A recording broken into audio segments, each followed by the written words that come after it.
Hi everyone, what's up? It's Joshua here from Alternative Brew. Today we're taking a look at the Bentwood Vertical 63 coffee grinder. Now this is a commercial coffee grinder that does bring together some interesting features that aren't typically seen together on a grinder of this nature. We have the vertical aligned grinding burrs that are capable of grinding for both espresso to filter coffee, with very smooth transitions between these grind settings and an explicit grind size dial as well. Add into the mix timed dosing with very low retention, and you've got yourself a pretty unique grinder for all purposes.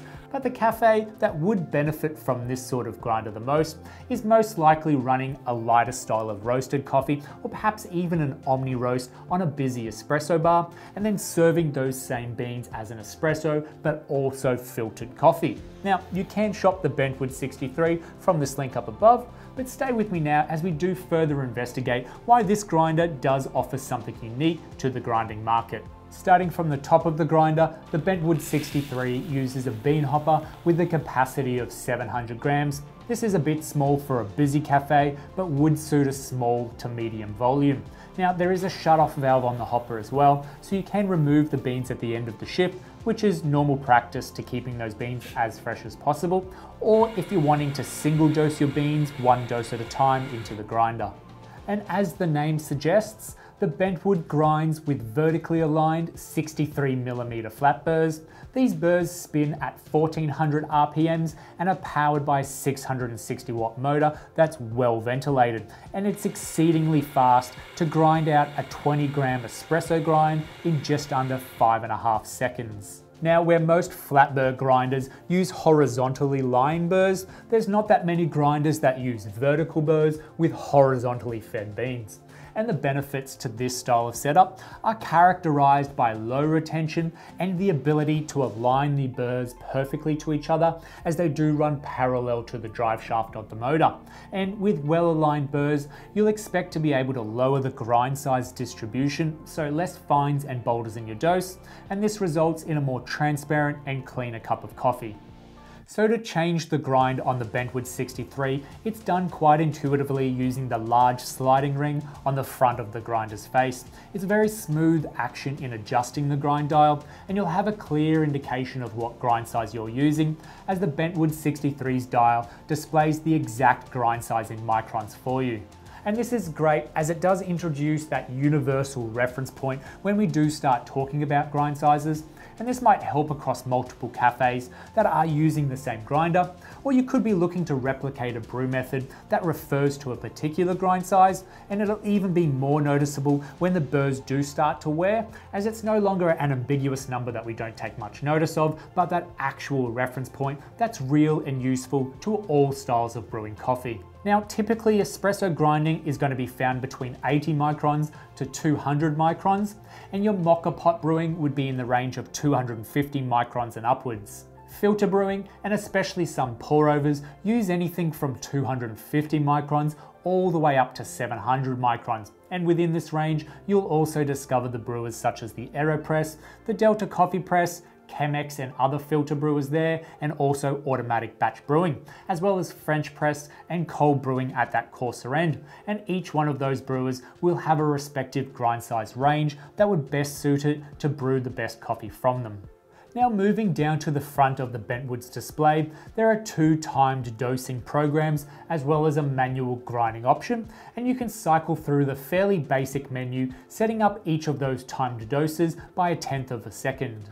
And with a full hopper of beans and grinding time set in order to achieve a consistent dose out, the Bentwood 63 over 20 doses at a setting of 150 microns had a just on acceptable level of 0.2 to 0.3 gram variation between doses, which could suit a cafe that was pumping out espresso shots.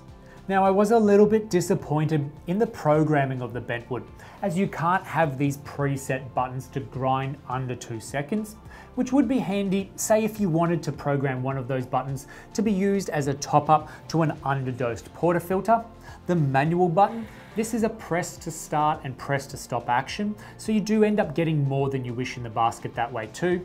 And the best minimum amount that I could achieve was through holding that manual button down, and this gave me half a second of grinding that still yielded 2 grams in the basket.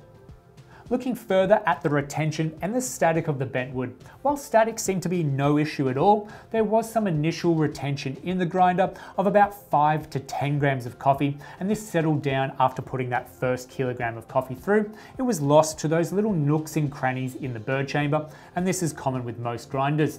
It would be nice though to see a grinds knocker on the Bentwood, so you could just clear out that chute if it was holding on to some grinds. But it is quite a practical chute for all types of applications, whether it's grinding straight into a filter brewer, grinding out into a retail bag of coffee, or along with each Bentwood grinder, you get a portafilter rest that can be attached to the base of the grinder, as well as a dosing ring for getting that ground coffee straight into the portafilter. Though there is a significant vibration from the grinder, so you do want to keep an eye on this whilst it's in action. That chute though is removable for easy cleaning. And one more thing on the practical side for cafe owners is the Bentwood 63 has been designed to be very easy to customize, with these wooden sides quickly removed, and this base plate just basically comes off, it's magnetized. So you could turn the 63 quite easily into a statement piece on your bar with its own look to match your cafe or the machine. Now, to clean out the Bentwood and access those burrs, it is a bit of a mission, unfortunately. There's quite a few steps and what feels like you're going into uncharted territory just to clean out the burr chamber.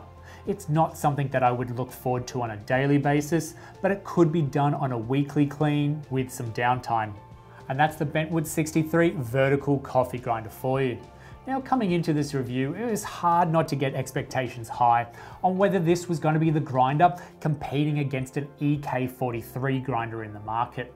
And after using the Bentwood 63 for some time now and imagining where it would best suit, whilst it is certainly aimed at the specialty coffee industry and brewing great coffee, the 63's relevant qualities really set it apart from the EK43.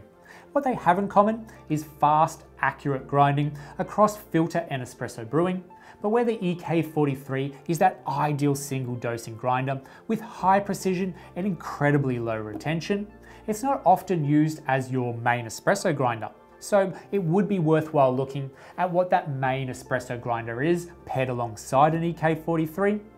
As for the Bentwood 63, I can see this might offer a cafe the ability to invest in just one grinder with fast workflow for espresso brewing, without the need of single dosing your coffee, and then still being very capable of large grind changes, producing quality grinds for filter brewing, and then jumping straight back into being the main espresso grinder on your bar.